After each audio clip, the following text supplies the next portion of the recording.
Hey everyone, I am John from Just Homebrew, and in this video, I am going to show you a simple and cost-effective way to maximize the space in your chest freezer. If you've seen other videos of mine, you might know that I converted 2 freezers into fermentation chambers.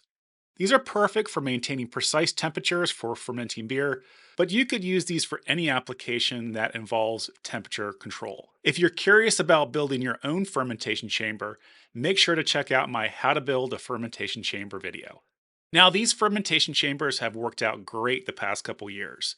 I typically use a 7.5 gallon bucket fermenter that fits inside the freezer.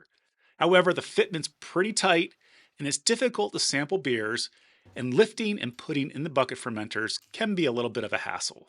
To solve this, I drew inspiration on the Keezer I built a few years ago that has a wooden collar built on top of the freezer that lifts it about 6 to 8 inches.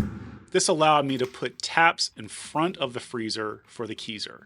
I had the idea, why not use the same concept to create a little bit more space in my fermentation chamber so I could lift the fermenter up, and it would make it easier for me to take samples and also put in and lift out a full fermenter of beer. For planning this upgrade, I first mocked up how I wanted the fermenter to sit in the freezer. I found by placing it on the shelf in the freezer gave me enough room to sample the beer, and it felt a little bit more easy on my back, placing and lifting out the fermenter. Now, to make this functional, I needed to lift the lid of the freezer just like on my Keezer about 6 to 8 inches to give a little bit more clearance for the lid and also the airlock that sits on top of the fermenters during fermentation. And here's what I used for this upgrade.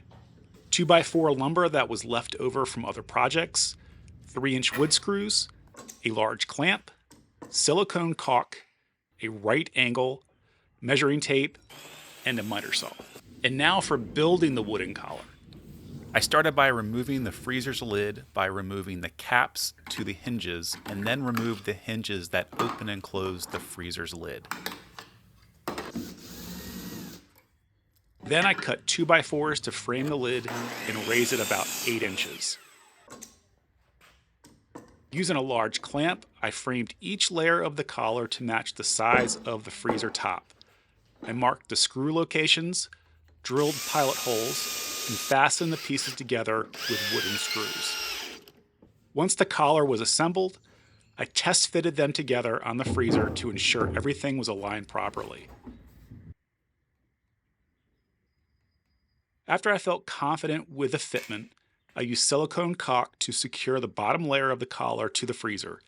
Then I applied another bead of caulk between the layers as I stacked them. And the final adjustments. I tweaked the placement of the collars and then added weights to the top to ensure a tight seal, and then I let the silicone caulk cure. And then all that was left was to attach the lid. I reattached the freezer lid by screwing the hinges into the wooden collar. I replaced the original machine screws with wood screws for a secure hold. And now for the results.